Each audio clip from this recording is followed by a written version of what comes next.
Hi everyone, my name is Courtney and welcome back to my channel. Today I'm going to be doing my mid-year wrap-up, reassessment. I'm not doing the tag video, but I want to discuss how my reading goals, how my reading has been going this year. As of today, June 20th, I have read 42 books, which by the midpoint of the year would give me 84. I would like to make it to 100. I think I will get into the 90s. But I feel like I binge read for 2 weeks and then take 2 weeks off. That's kind of been my pattern every month. And a lot of my time has been spent reading things online that I'm not counting towards my Goodreads goals, fan fiction, manga, that kind of stuff, doing some rereads that I don't want to count towards certain things. I probably have read 50 or 60 books this year, but 15 of them I have not counted on Goodreads, which is fine. We'll make it if we do. It doesn't really matter. But kind of my assessment that I've reached by this year is that I've realized for like the past 6-7 years that I've been doing BookTube, I've really been like plowing through like just reading books and making videos.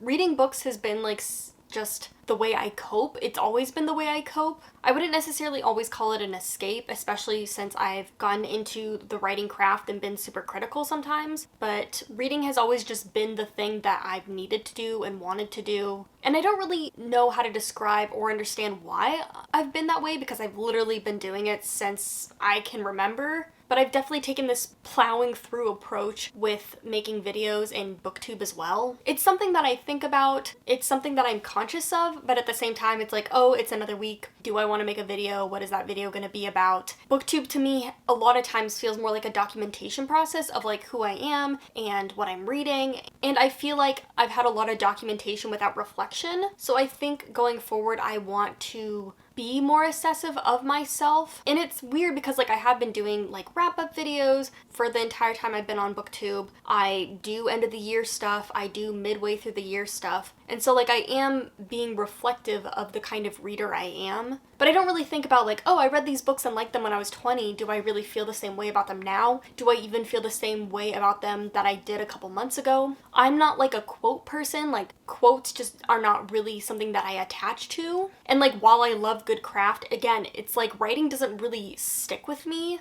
And so a lot of times I feel like even my favorite books disconnected from them because unless I'm like actively rereading them every year, they kind of fall out of my favor. And just like a lot of books, like I will give them a 4 or 5 stars to and I will have enjoyed them when I was reading them, but maybe I don't think about them a lot after I've read them. I don't really know what this says about me as a person because I wouldn't really say books are out of my mind. I feel like I'm very good at recalling like what happened in books, but I don't know. I feel when I'm done with a book and I've kind of placed it on my shelf and I'm not like actively reading it as a series or anything, I'm very neutral about it. And like there are a couple books that I have a really great passion for, but I would say as I get older, it's harder and harder to find a book where I have that much passion for it. And kind of like my cult favorites, my guilty pleasure favorites have kind of stayed the same and like they haven't really changed and I haven't really grown to find new ones. And even with some books, I feel like I've maybe even grown out of them a little bit and I can still find love in them, but it's just not the same kind of passion that I used to have. And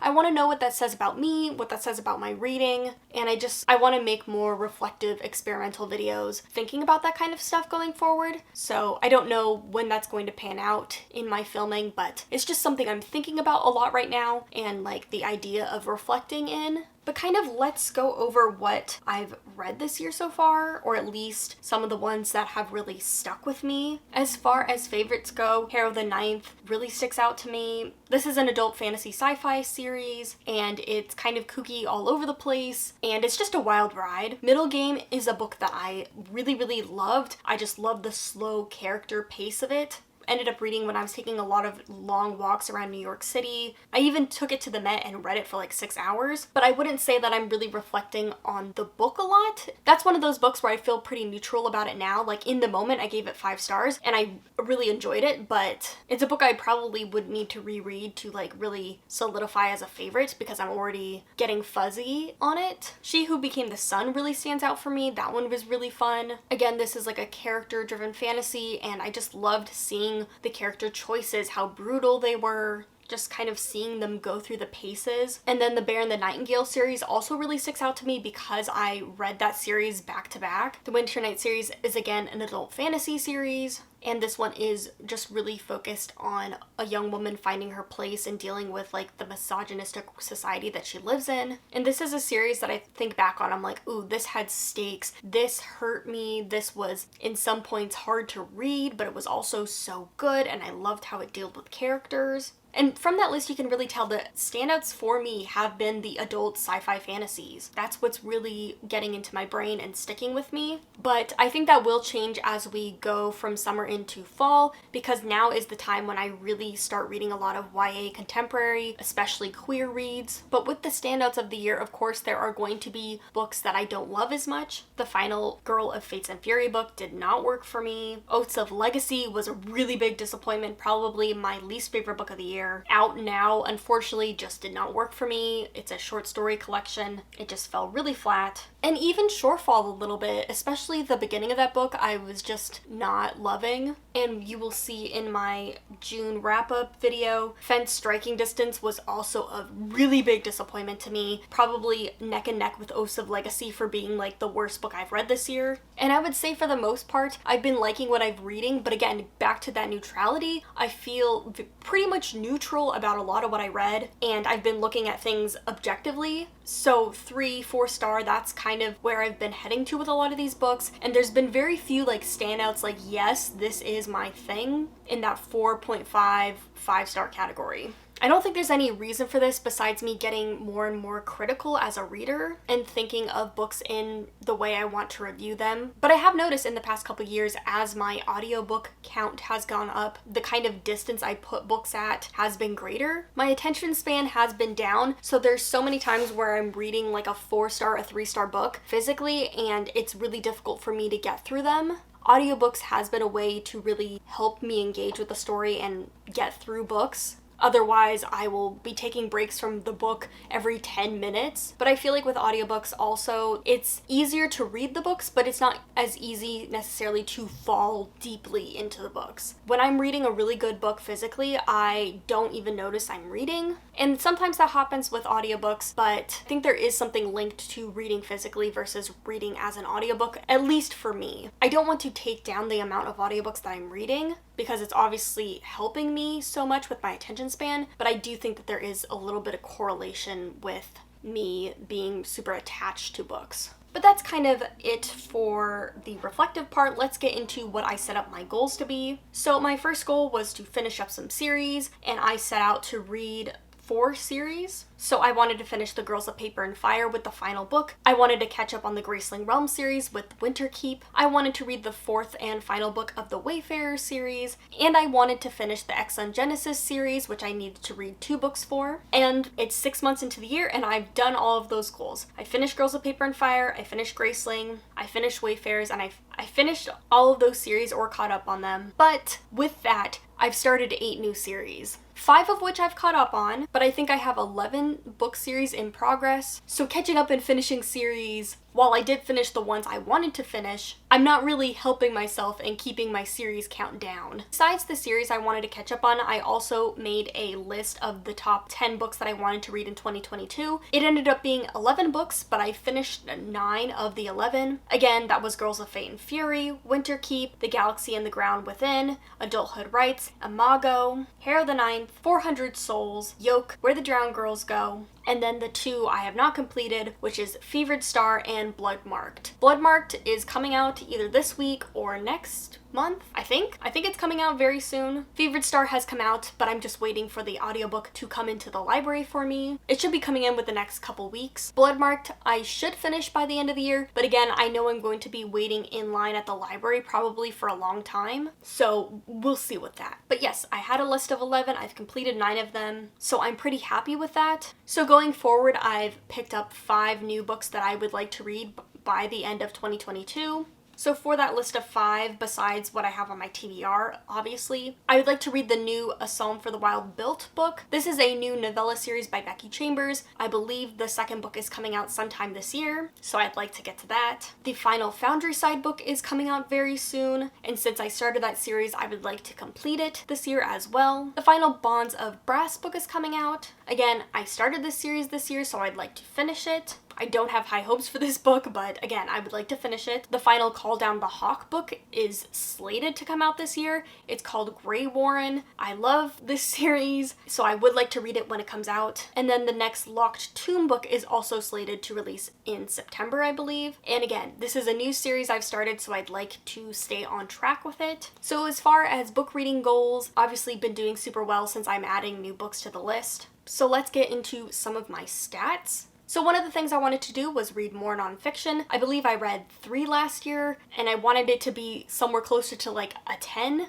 So far, I've read 4. One of them was a graphic memoir, and the other 3 were nonfiction books. I've really enjoyed reading nonfiction when I read it, so I just need to keep picking it up, which is always difficult for me because I always gravitate towards fiction, but it's hard because I have so many nonfiction on my reading list that I want to read, so I just have to plan out and put myself to reading them. The other goal I was looking at was to read more translated works. I've been kind of reflecting on this goal because what I wanted when I set out to read more translated works, when I set out to read 10 translated works, was that I wanted to pick up more books from the global south. I thought it would help me set up to read from more non-English speaking countries, and I especially wanted it to be from less white countries. And so far, of the 10, I have read 7, 5 of which have been manga, so in Japanese, and 2 of which have been Brazilian novels, so in Portuguese, I believe. So 7 out of 10, it sounds like a good number, but I'm not really reaching the goal that I was really striving for. And I've kind of run into a wall with reading globally, and I don't think it's hard to read globally, but I do think it takes a little bit of effort, and I've been trying to put an effort into curating a list for myself, but I won't say it's like the easiest thing in the world.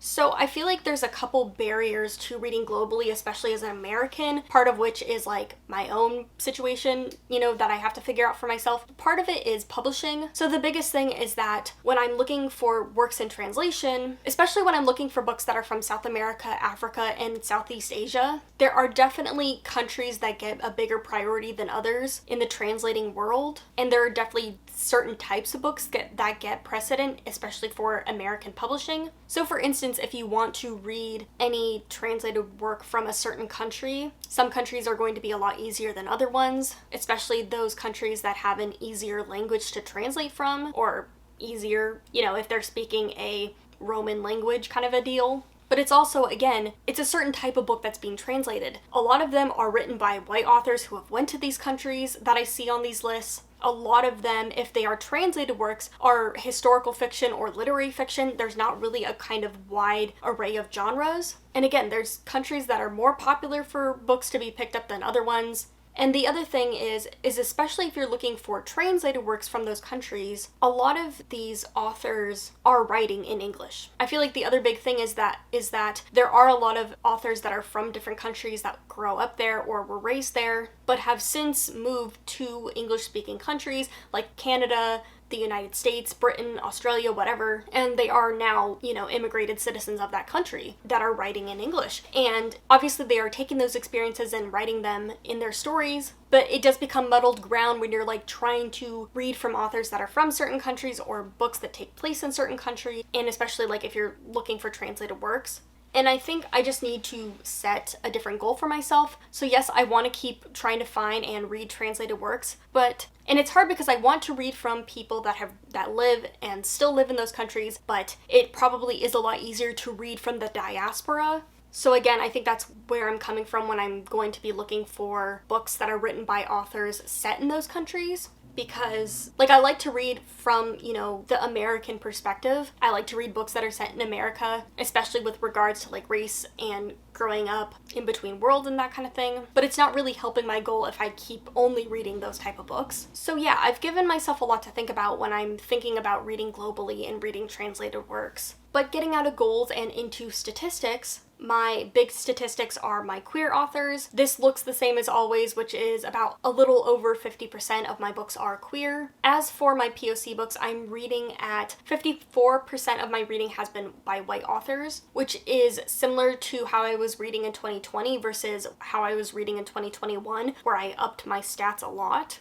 And I knew this score would kind of fluctuate as I was reading series that are by the same authors. I knew this would fluctuate as I try and read from more different types of countries. But But again, this is the statistic that I think about in the first half of the year, but I don't really do a lot about. And then I kind of reevaluate at the midpoint of the year and kind of think about my reading going forward. So I am going to continue to think about that, but I think it will fluctuate a lot because it tends to in the last 6 months of the year. But yeah, that's kind of what has been going on with my reading for the past 6 months, how my goals have been going. The other thing I will say is that I'm using a really nice Google spreadsheet that someone made, and I have been loving it. I love keeping track of a month-by-month basis of how I'm reading, and so I'm really excited to bring that into the end of the year. But the big thing for me is that I really like looking at my statistics and breaking them down, but I don't really, again, going back to evaluation, I'm like, how am I going to use these? What do I want to use them for on my channel? I want to use them more than just talking about the statistics and dissecting them. I want to do the next step, and so I have to figure out what that next step is. But overall, this has been an interesting year. Lots of good books, lots of okay books. And as far as the next 6 months, there are things that I want to film and do. I think it's going to be a busy 6 months as my life is forever changing. This year has really been a weird limbo year for me, just from last May, just graduating from last May into moving into New York City. It's been a weird year. It's still COVID times, it's still the dark ages, it seems. I don't know, I think my reading will get more stable with my life getting more stable, hopefully, but we will see. But anyway, that's kind of what's been going on. I would love to know how your reading has been going this year, so let me know in the comments down below. Again, the algorithm isn't anybody's friend, it's not really mine, so I would love, again, a comment, a like. If you would like to see more content, I would love for you to stick around and subscribe. But thank you so much for watching. I'll see you guys later, and happy reading.